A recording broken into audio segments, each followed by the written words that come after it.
Hello, everyone. Thank you all for joining us today. We're back with another exciting Guest Talks webinar, the first of the new year.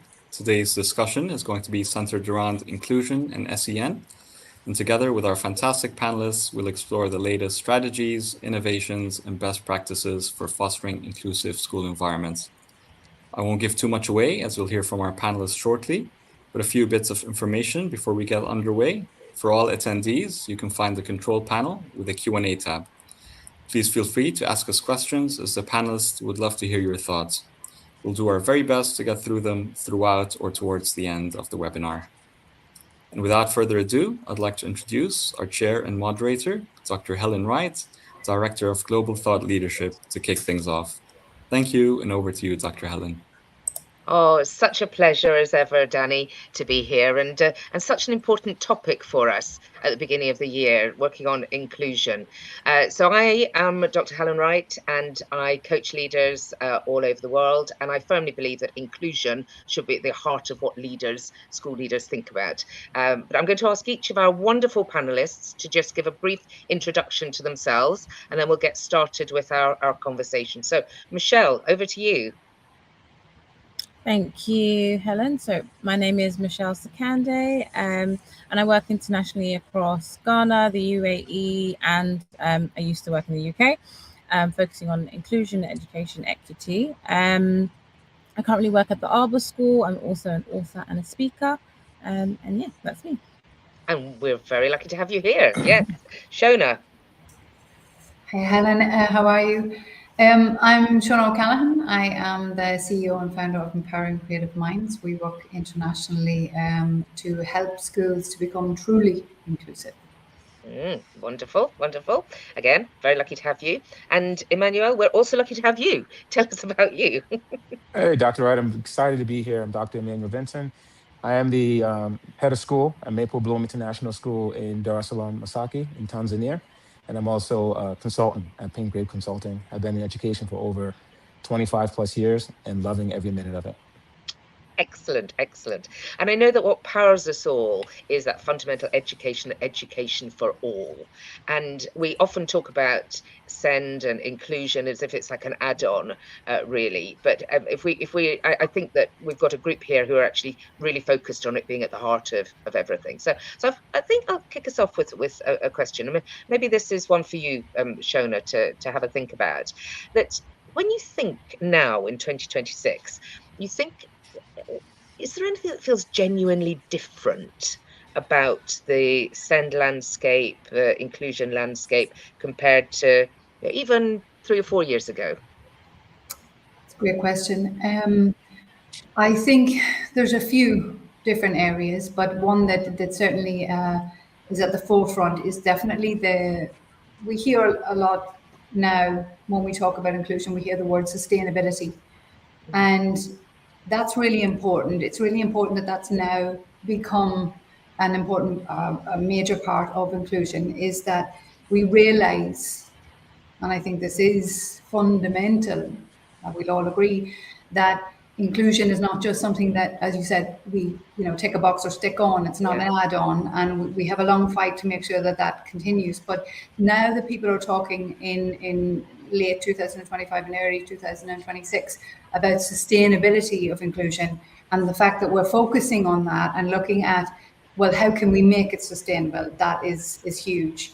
I think also we can't really not mention AI, because AI has brought about a lot of different help in many ways for how we can bring about inclusive classrooms and to help kids within the classroom. Of course, we need to be careful with how much we use it and so on and so forth. But combining, for example, UDL and AI, that's become more prevalent, and a lot of people talking about that. And I think maybe one thing that maybe doesn't always trip off the tongue when we talk about inclusion or we talk about SEN, but certainly something that's started to become very important here in Europe is translanguaging, and being able to help kids to access the curriculum. So not just from a point of view of SEN, but also from an EAL point of view, that we're helping kids to be able to do that. And that's a shift in our international schools for sure. And I'm sure we'll talk more about that. I'll give some Yes. I mean, those are the three really interesting areas that we're noticing, that shift and that movement, and it certainly will come back to that. Michelle, are you noticing anything else? Yeah, so I think does that resonate? No, it does resonate.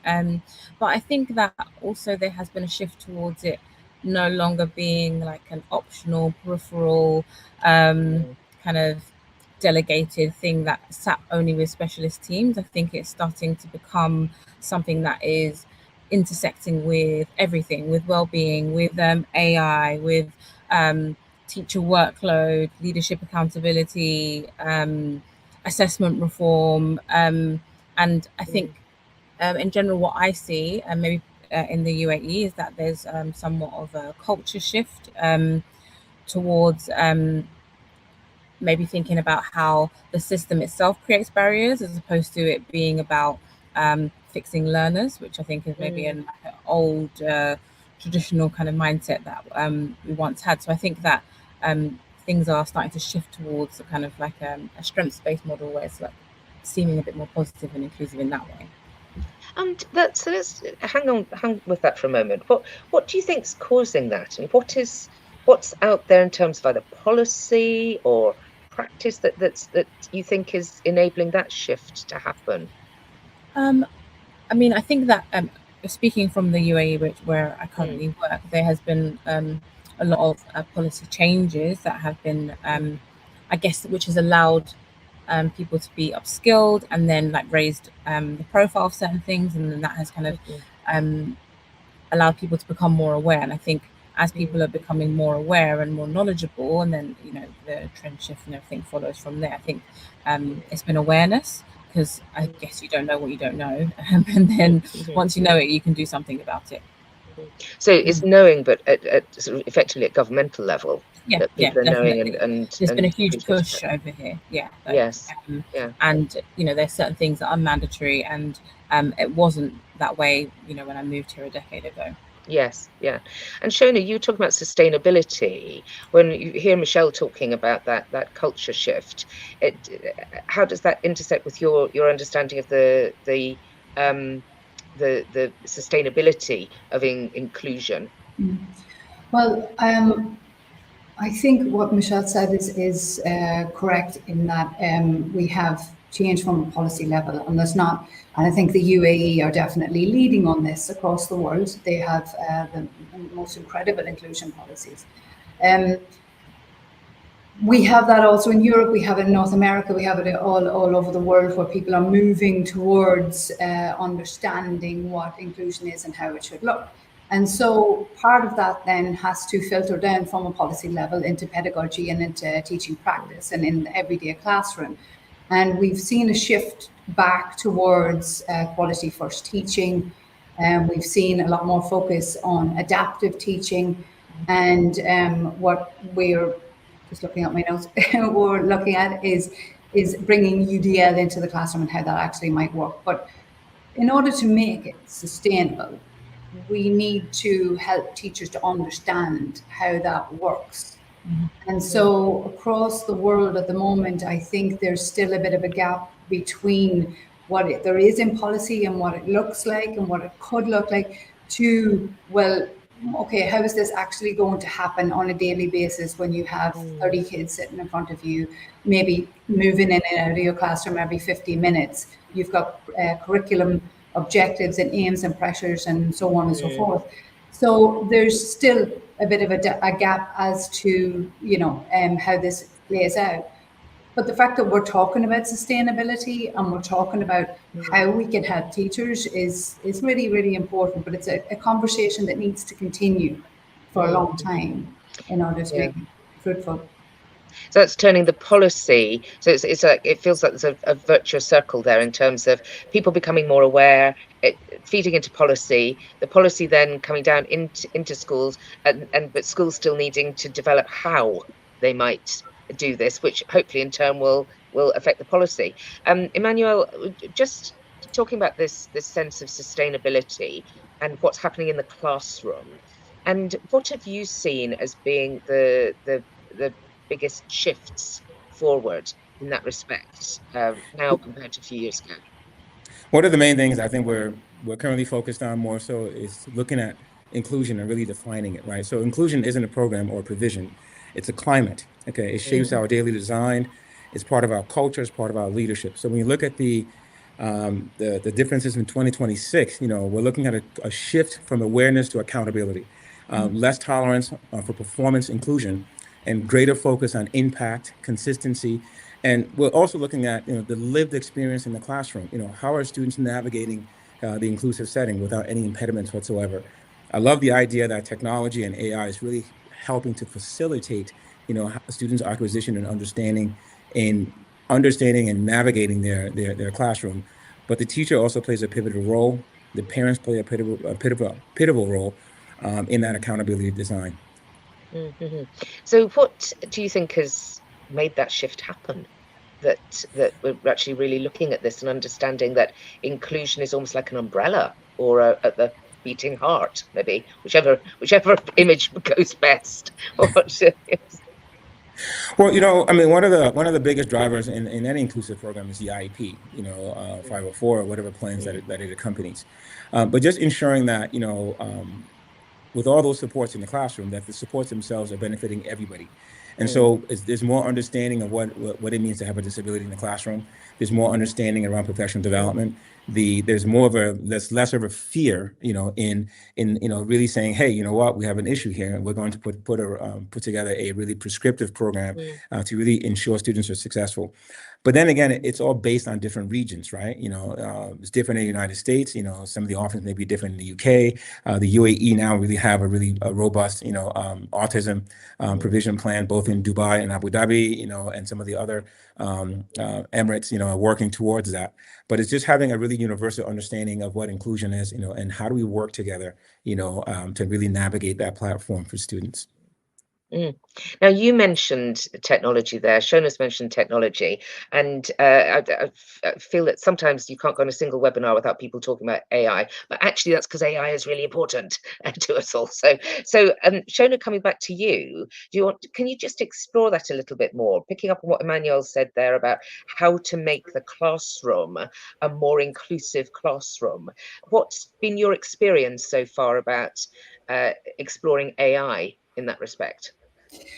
I mean, I think we need to be cautious when we talk about AI, because AI doesn't just mean giving kids access to ChatGPT or Claude or Gemini and Copilot and letting them go.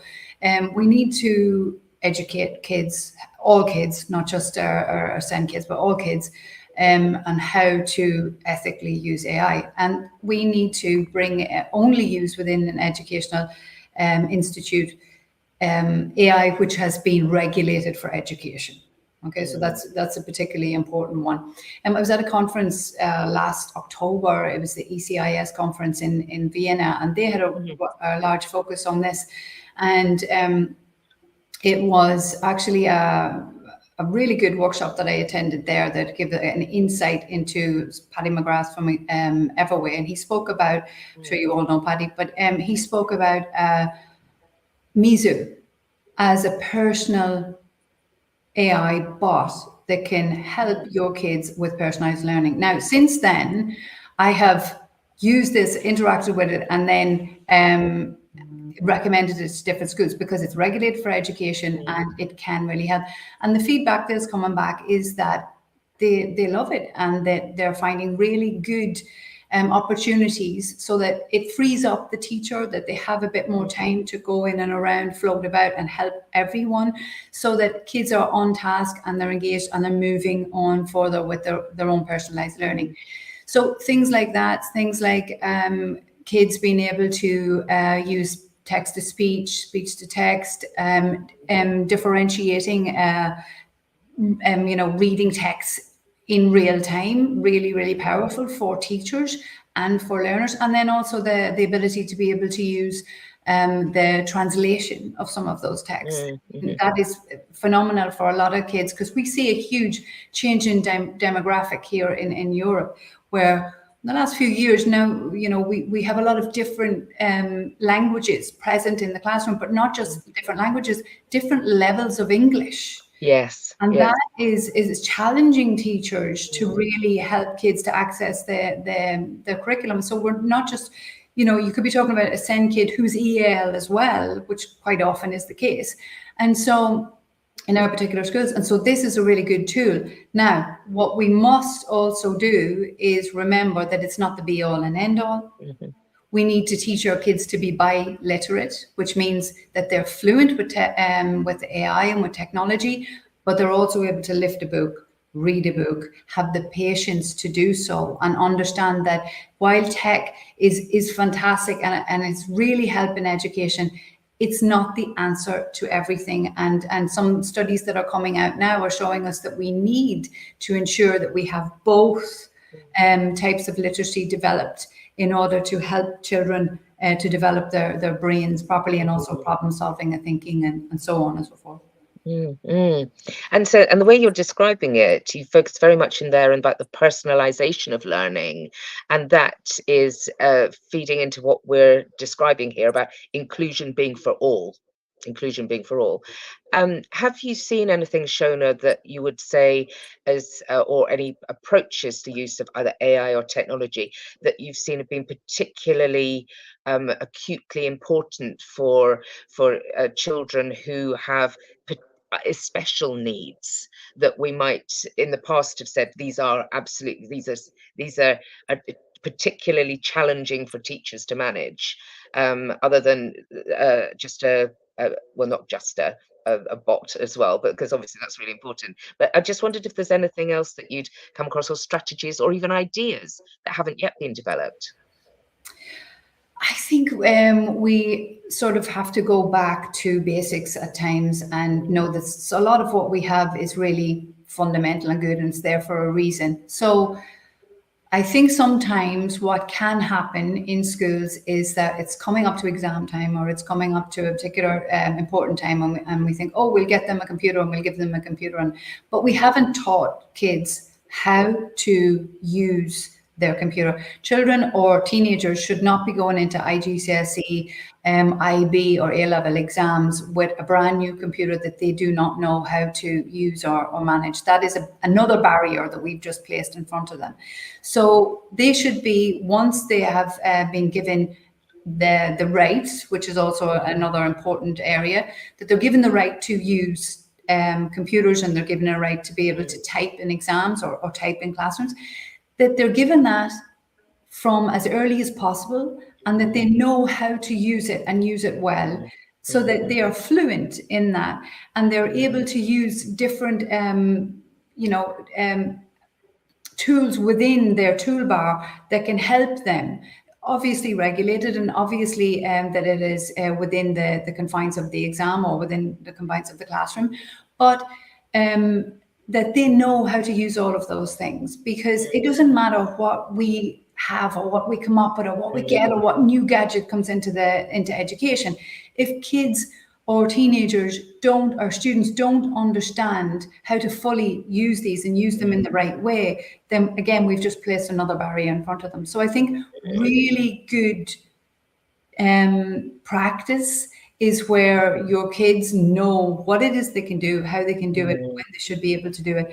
And that is for me has always shown the best results, and kids that are confident then, and you see their self-esteem, rise. And again, I want to underline that AI and tech is super important, but it's not the be all and end all of it. Yes, yeah, and I think we can put that as a rider to everything. Absolutely right, Michelle. I saw you nodding your head very vigorously at that point about the point of the using technology. Do you want to talk to us about your experience? Oh, you're on mute.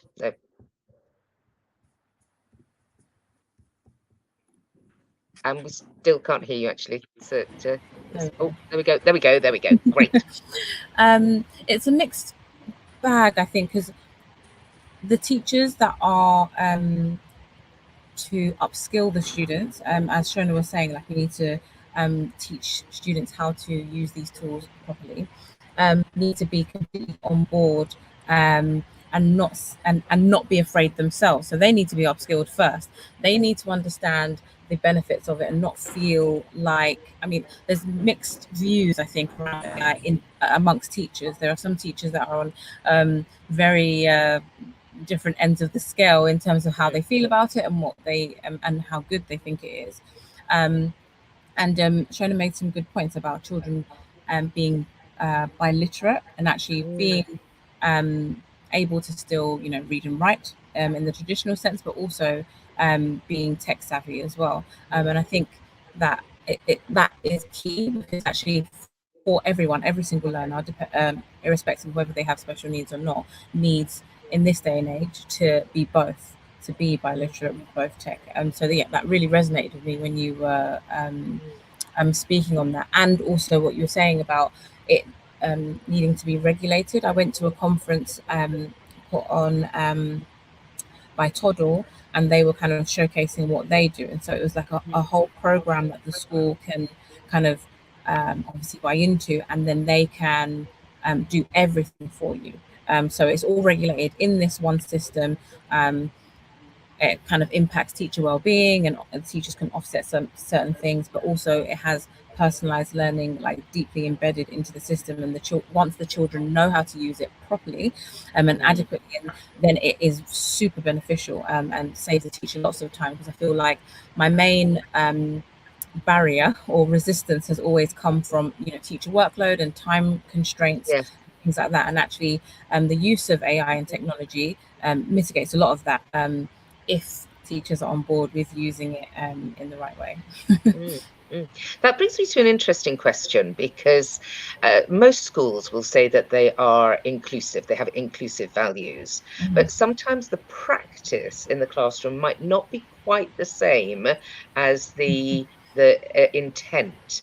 Emanuel, I don't know if you're able to speak to that, about how do you bridge the gap in your experience between the intent, the values, we're really inclusive, we support individuals, personalized learning, etc., and actually what happens in the classroom? What are your observations on that?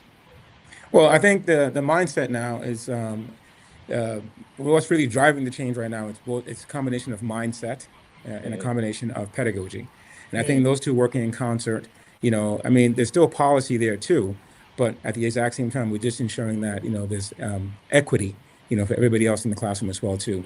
So they're designing opportunities for learners with a variety of disabilities from the start of their program, you know, within the school itself too.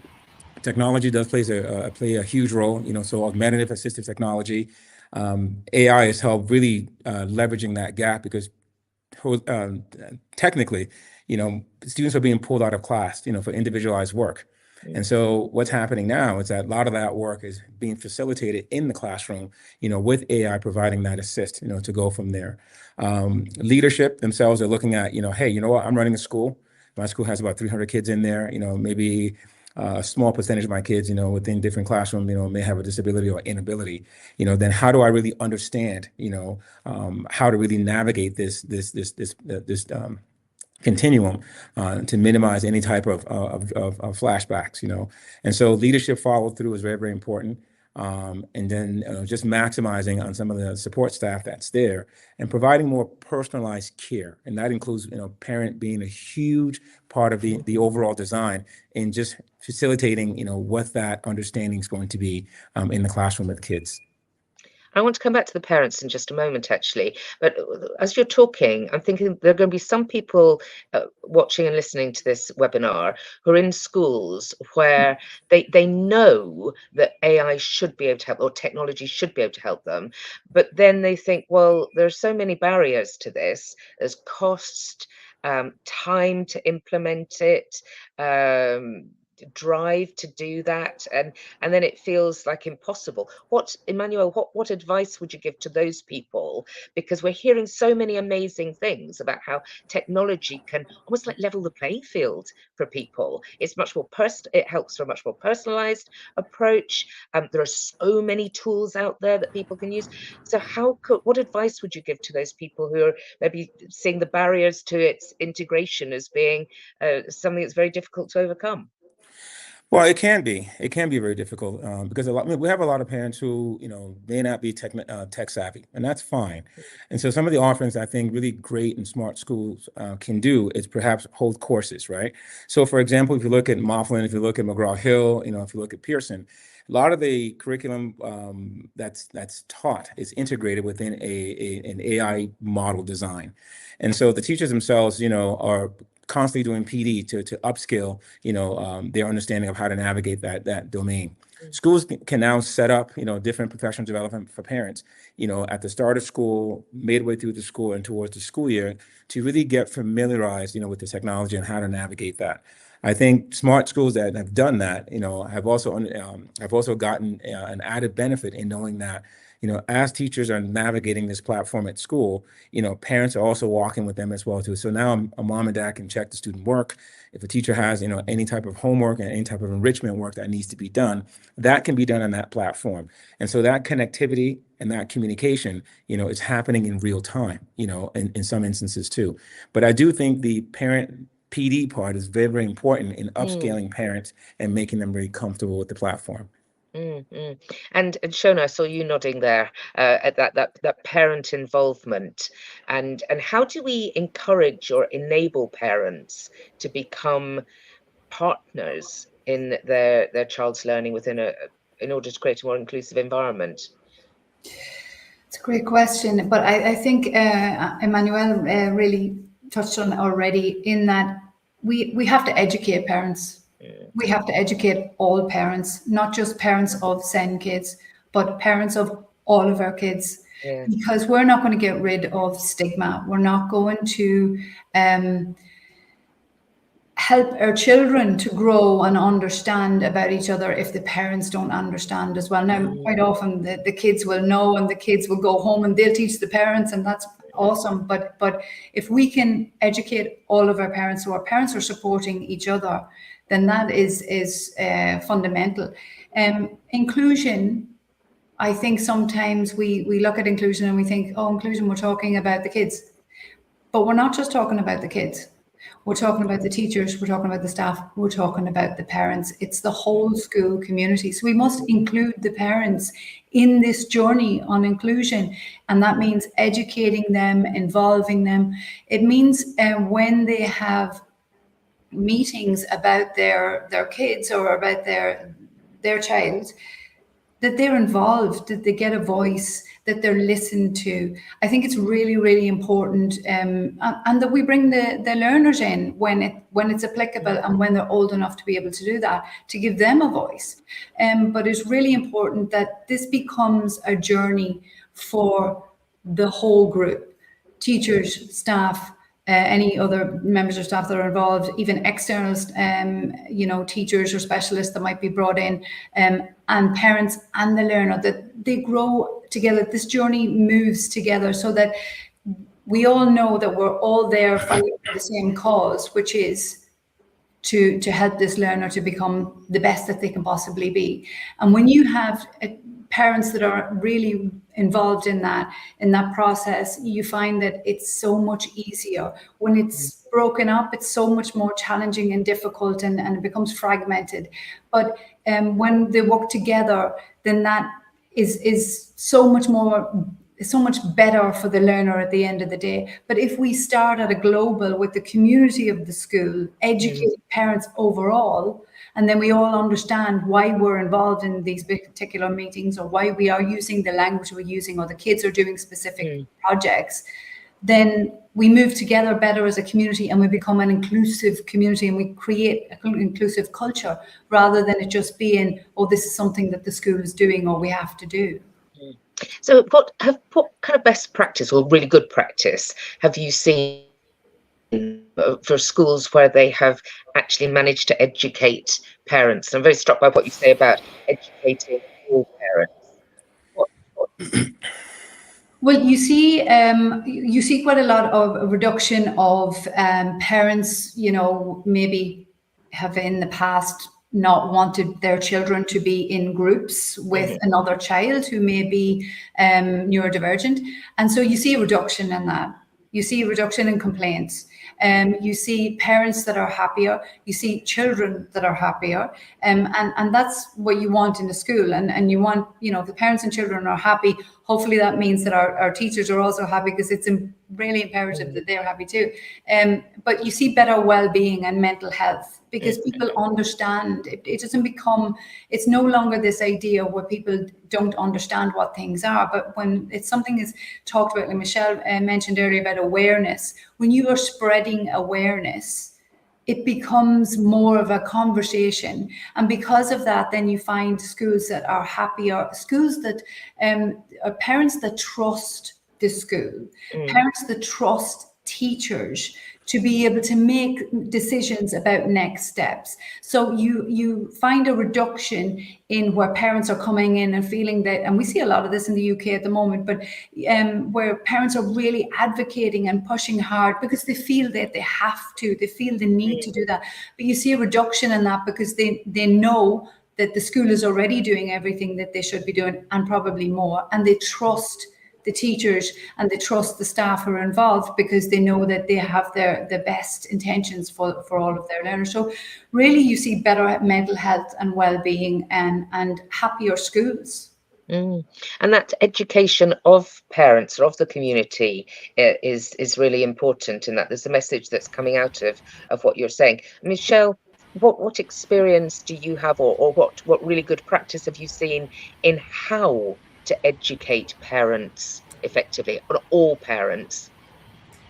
So I think I've had an interesting experience, I guess, working in international and GCSE schools, or working in the region that I am currently working in. Inclusion, or what inclusion actually is, or what it means, sits at the intersection of like diverse cultural expectations, a very varied understanding of different disabilities, or what they mean, or how they're viewed, the type of stigma. Obviously in this context there's like rapidly like evolving regulatory frameworks, and that is also kind of like goes alongside high parental aspirations, particularly in like premium schools and things like that. So I feel that schools and schools that I've worked in have had to be exceptionally clear on expectations and boundaries, but also moving with compassion and consistency. We do like regular kind of parent information mornings, and we try to make it informal. We send out information to all parents, and although, and I think that is more inclusive, as opposed to just targeting the parents that we feel need the information, if that makes sense.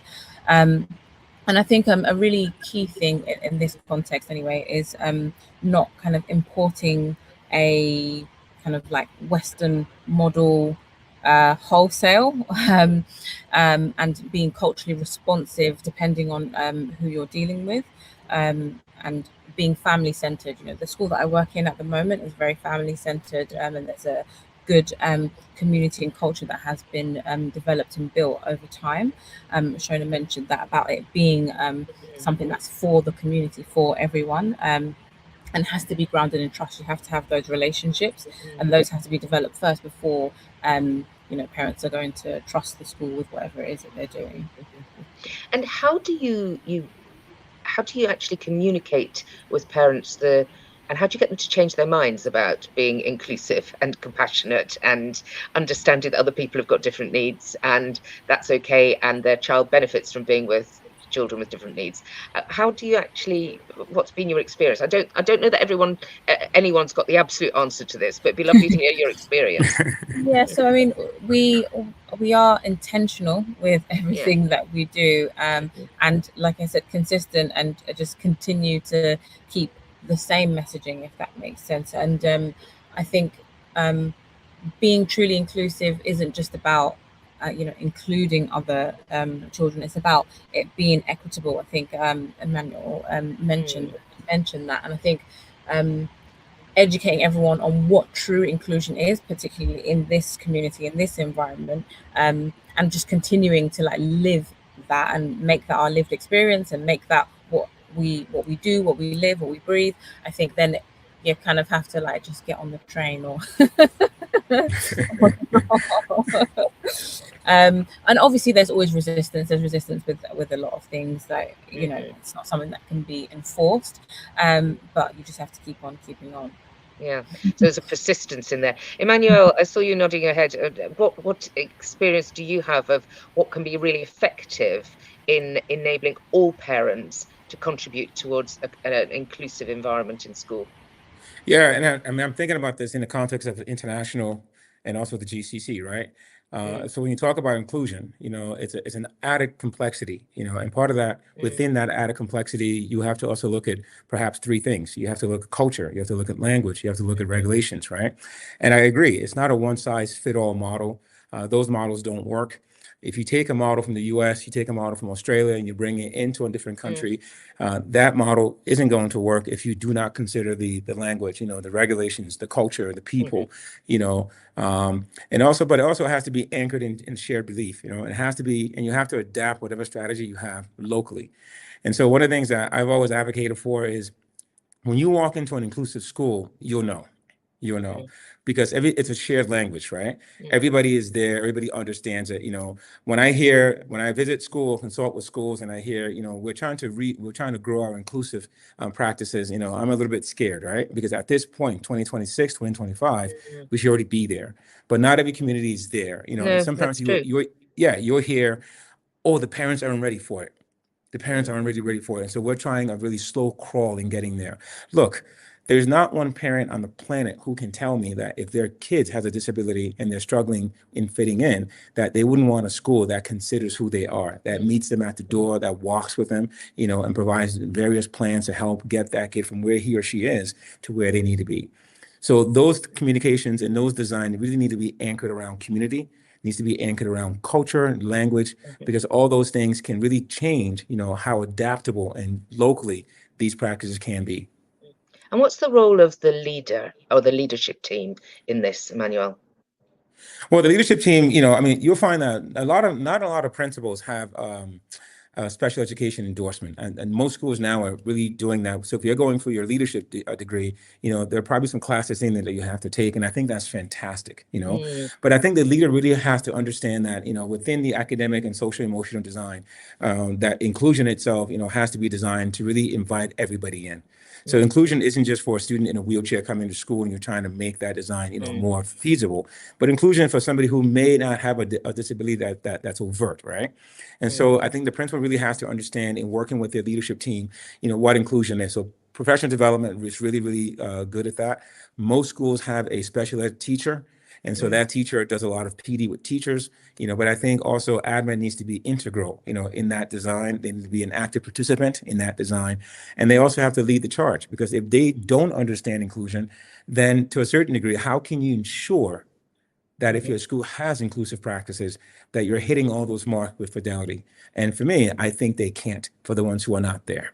The next question, and I could ask this to each of you, so I'll try it with Michelle, and I'd love the answer for this to be yes, but let's see.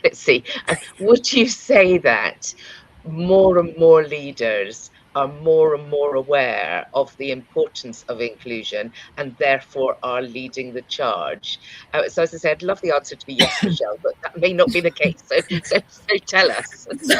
From my perspective, I'd say yes. I think, I spoke about awareness earlier, and I do think that, unless you're, living under a rock, I feel like most leaders in this day and age are more aware and like truly believe in being more inclusive.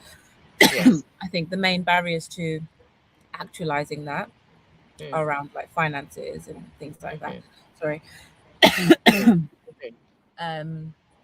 and budgets and all of those constraints that people have. I don't believe that there are many leaders that are aware and then don't act upon it, if that makes sense. I believe that have the best intentions, and there may be restrictions that maybe other members of the school or staff can't necessarily see, which may be providing other stumbling blocks. That's reassuring and encouraging, because what we're hearing in everything that people have been talking is that actually 2026 we are marking a bit of a shift forward, moving forward, a greater focus on sustainability of inclusion, a greater integration of technology, that sense of actually, do you know what, people do know this is important. So that's encouraging and giving people courage too, literally encouraging people who are listening to this. That's a really positive point. But let's just pick up that issue about budgets and finances, because that's that can be perceived as a hurdle. So a question I've got for you, Shona, is can you think of an initiative which you've seen that is of the cost is as minimal as possible, but the impact is as high as possible? I mean, what if I were to ask you to describe something where it's like either low cost in time, money, whatever, but has maximum impact in the classroom, do we say, what might you come up with? That's a big question. That's a big question. I mean, the idea that, okay, we have budgets in school, and those budgets have to be spread across many different areas every school year. But we know that the investment in inclusion is an investment in long-term achievement and sustainability for these goals. And it touches on many other different aspects within the school. So there are ways of helping each other. I mean, for example, they bring in someone from the outside and they get training, and then we use the cascade approach. But the cascade approach isn't always the most effective approach, because not everybody is able to relay things the same way.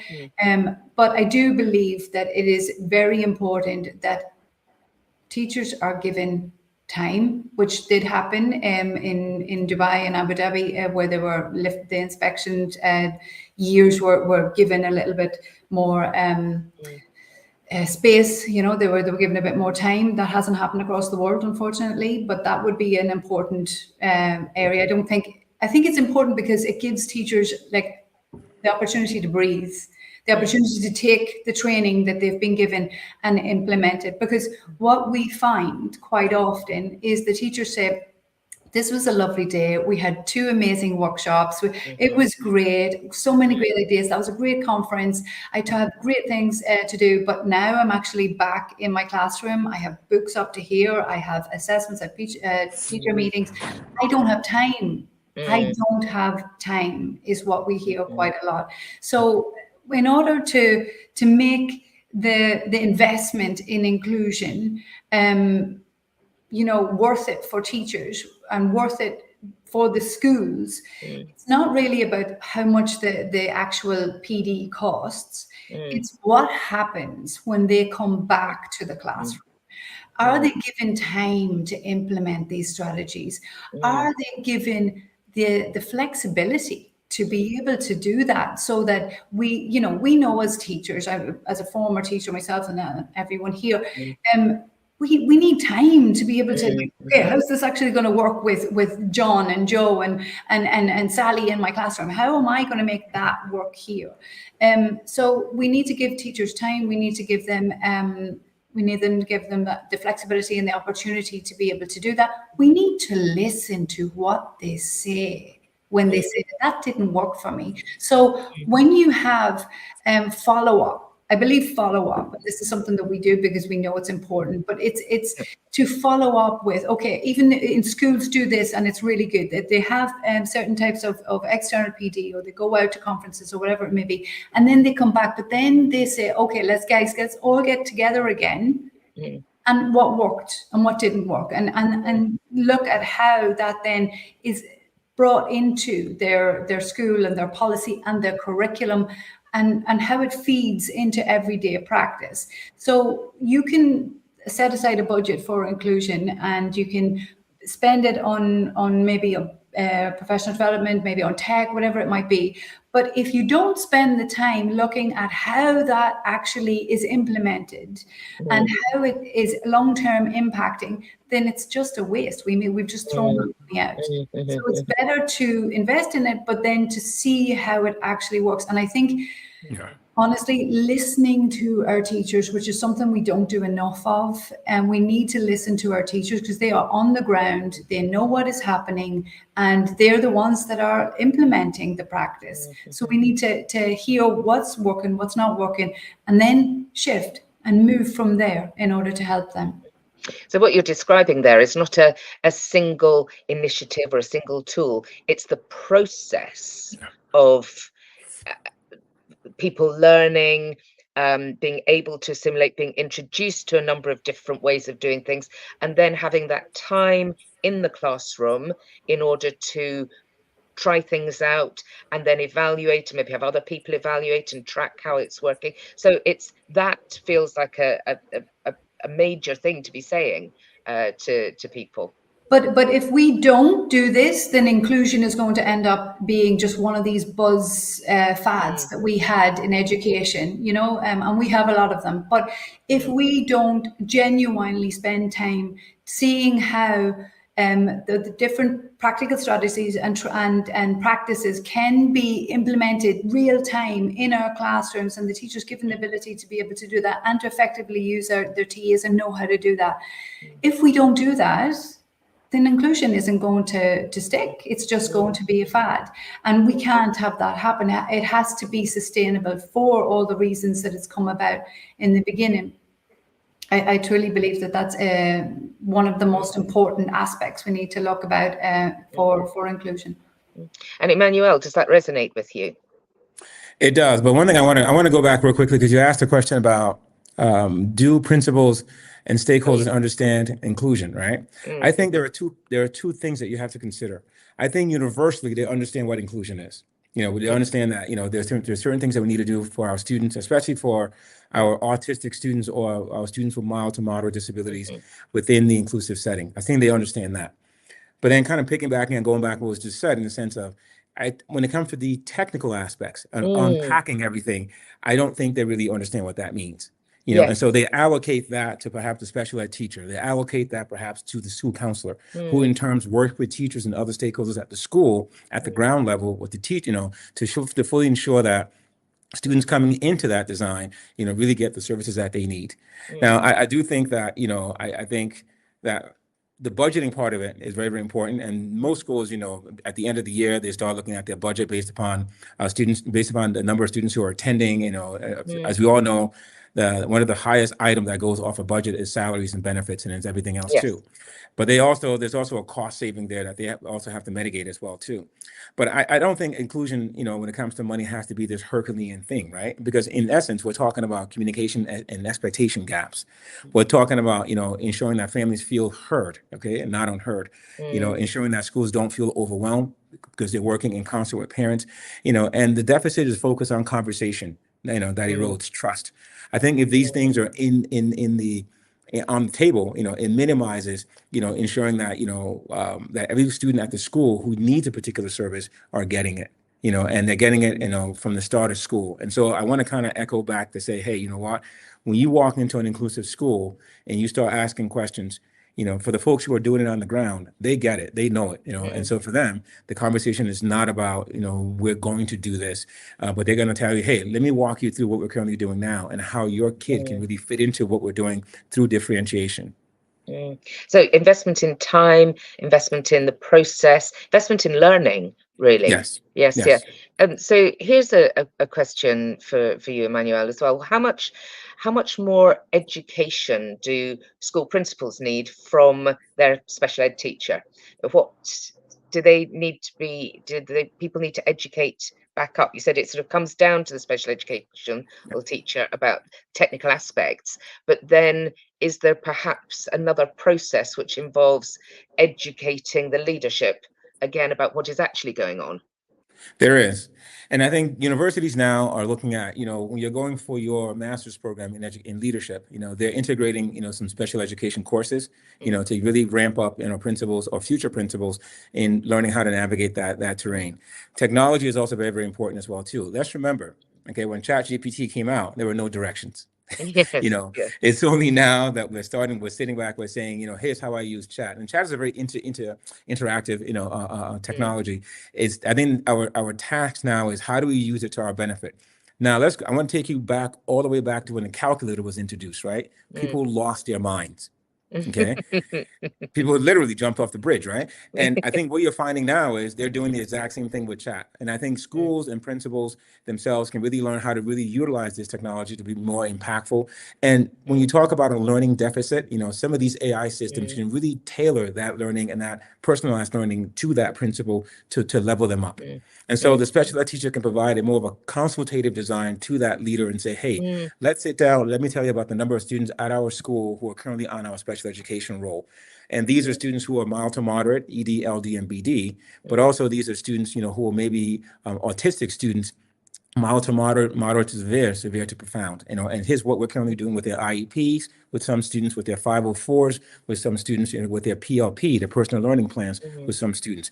I think having that during the summer rush, is really going to help them and prepare them so that when the school year starts, they know for a fact that with 500 kids, we know for a fact that there's a percentage of kids at our school with special needs. Okay, and here are the plans that we have to navigate that. And here's how we're partnering with parents, utilizing technology to facilitate that, in walking with these students to be successful. I think if schools do that, it's going to be important. But then the last part of that is also utilizing and having universal languages that the schools and teachers themselves understand, but then also those professional development, right? That's graduated is really going to be profound, and then also bringing parents into the fold is going to speak volumes.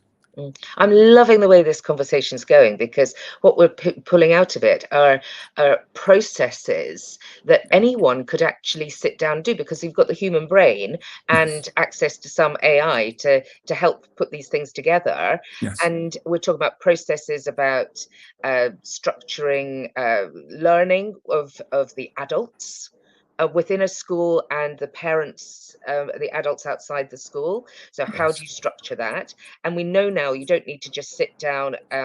You need the time to think about it, but you don't need so much time because you've got ChatGPT to help you come up with something. And we're talking about processes that people could lift out of what we're talking about now and take back to their schools. They spend the time thinking about them and making them happen. And the process about checking and evaluating what's going on in the classroom, the time to be able to see that, because every child is different. And so loving the way this is going. Michelle, what do you think we could add to that in terms of other processes or other learning opportunities for the adults in a school that would make inclusion become embedded even more effectively? I don't know if you've seen something, or even you just feel free to imagine. I think that whatever learning happens or occurs, it should be continuous. I think that sometimes it can seem like I've done my module, I've done my thing, I'm upskilled. But learning, or being a lifelong learner, or being what I feel a good teacher should be, is always learning, right? Always developing. And to be honest, the rate that AI and technology is moving at, you have to be continuously learning to keep up to speed with what's happening and all the developments and things like that. So I think whatever is happening, it should be consistent and continuous. It can't be, a tick box. Yes, we've done that. We are now this, got our stamp. It has to be a continuous thing that's always happening, that is a part of the culture and the community in the school, for both teaching staff and for leaders as well. I think that even leaders should always be modeling that continuous learning as well, and that also develops a culture amongst the staff and sets expectations that the leaders are doing what and not expecting what they will do from their staff. So what do you think, Michelle, is the balance, or a good balance, between that kind of internal learning and the feeding up from inside the school, and external advice and consultancy, just give it to a term, consultancy, but external input. What do you think is a good balance there to make sure we've got that cohesion still? So, I mean, so our school this year, we've done something quite different in that we have we've put a model in place, which is like on a 4-week cycle, where teachers can actually choose their own CPD, and everyone has to do it, the senior leaders as well as like the teaching staff. So, Right. and it's all recorded. It's on like a massive spreadsheet, and you can go and put your bits in. And there's an expectation, there's a minimum expectation, but obviously you can go above and beyond if you wish. And I think that has worked well, because yes, there are some mandatory things that everyone has to do and everyone has to attend. But then there are certain opportunities that you can go to. There are different things that are put on at different times, and you can choose to upskill yourself in those areas. But then, you know, you can also seek external things as well, and then kind of invite other colleagues along. And I think it's established a richer learning culture amongst the teachers, in the sense that people are now sharing their practice, and you can actually see what this person's done, and we all know the different platforms that we're using, so you could go and access it if you see something interesting on someone else's kind of, you know, so it's a really good way to kind of share practice in an informal way. And yes, there is like a mandatory sort of expectation as well, but then there's also an element of you know, choice as well. That's the intentionality of it, isn't it? That mandatory element there, and having that drive that there is there. Now I'm really conscious of time, and I really want to, because it's gone by very quickly this past hour, but it's been great to hear some really strong messages coming out, some strong positive messages about the direction of inclusion, and inclusion at the heart of schools, and so many examples of good practice happening, and the fact that it's like, well, it's inclusion, of course it's inclusion, right? That's what we want everybody to be thinking about. So that's sort of encouraging. We're looking at the moves forward to ensure that this is sustainable, so there's the deepening of inclusion, the involvement of all parents, all the community being a really important step in that regard, the use of AI, of technology of different kinds, to speed up the process of learning and also facilitate the work of learners. So there are some really good, strong things coming out of here, and also about these processes. And those feel like the takeaways for people from this session, to go back and say, look, we can do this, because what we're really doing is thinking, planning, checking, and making sure that it happens. And that's where, if you can do that, then you're really thinking about, with the time, you're thinking about what learners need and bringing in guidance as required. But there's something about the entirety and the whole of it. So if I were to ask you just say a couple of words each, just as encouragement for people who are watching this webinar, as they embark on the rest of 2026, what would you say to them? What would you say, Shona? What would you say to encourage the people to move forward? I would say that it is important for everyone to realize that this is a long journey. It's not going to happen, you know, in 2026, and it shouldn't. It should be something that is progressive and that goes over the next few years, if not for a longer time, so that we actually really do bring in inclusion properly, and to every aspect and every part of our schools. And so really, that while, you know, and to not be scared of it as well. I think a lot of teachers sometimes are a little bit scared of, oh, what does that mean? I have to, you know, create like 5 or 6 different lesson plans for one lesson. I can't do that. I haven't got time. You know, and it's not. And a very important point, I think, just off the back of that, is that what is good for our SEN and our AL kids is good for all of our kids. And so you don't have to do that, but you don't have to create loads of different lesson plans. But you have to remember that what you're doing is great most of the time. Keep an eye on it. Make sure that you're focusing on how to do things, but to realize that this is something that you can bring in gradually to your teaching practice, and that leaders can help to support their teams to bring this in gradually, knowing that it doesn't need to be now. In fact, it shouldn't be. It should be over a longer period of time. Yeah. Well, there's lots of advice there. Michelle, what's your one piece of advice that you give to people? I'd say, especially with the overwhelming amount of AI and technology that's out there, it's not always about doing more or doing too much, because sometimes there's so many different shiny tools and people want to try out everything. It's about doing things differently and authentically. So pick something and try it out properly, and then get really good at it and roll it out. Like Shona said, it's like slow and steady wins the race. And I think that's really important, and focusing on, you know, a strengths-based model and not focusing on like the deficits. I think. Super. And Emanuel, final words. I just want to say that, you know, I think schools and leaders that are watching this webinar, you know, should really run quickly, get their team together and do a classroom audit. But not just the classroom, but just do a SEN audit for the entire school, right? So audit classroom climate, not just SEN documentation. And one thing they should ask themselves is who speaks, who's taking part, okay, and who's opted out quietly that we didn't know about. Because I feel if they do this correctly, that when participation is the norm, inclusion stops being on an agenda and becomes how schools do their best work. And if they can do this, they're going to be powerful. Great. Thank you so much. I see there are a couple of questions in the chat, but about very specific things for a couple of the speakers. So I'm sure that those speakers will get back in touch with those people directly, and we will facilitate that. But Danny, over to you.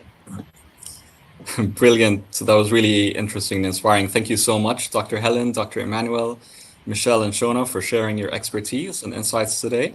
And thank you as well to everyone who tuned in. If you'd like to connect with our speakers or have any questions, as Dr. Helen said, please feel free to reach out to us at marketing@gesseducation.com, and we can pass on any questions to the speakers, or you can connect with them directly through LinkedIn or other means. A recording of today's session will also be available soon on our YouTube channel, and we'll be emailing it to all attendees. We'd love to hear your feedback. You'll be redirected to a short survey once we conclude. It'll be great to have your input, as it really helps us shape future webinars. And before we wrap up, a quick reminder, GESS Saudi Arabia is taking place from the 20th to the 22nd of April in Riyadh, and registration is now live. It's a great opportunity to learn more from some amazing speakers, discover the latest in education solutions, and connect with like-minded professionals. If you'd like to attend, you can register for free through our website, guest-saudiarabia.com, or through the pop-up that I will push out now on your screens. Just give me a quick moment. Perfect. Thank you again for being part of today's session, and thank you to our fantastic panelists and speakers. We look forward to seeing you at our next webinar. Enjoy your day, take care, and goodbye for now. Goodbye. Okay. Bye.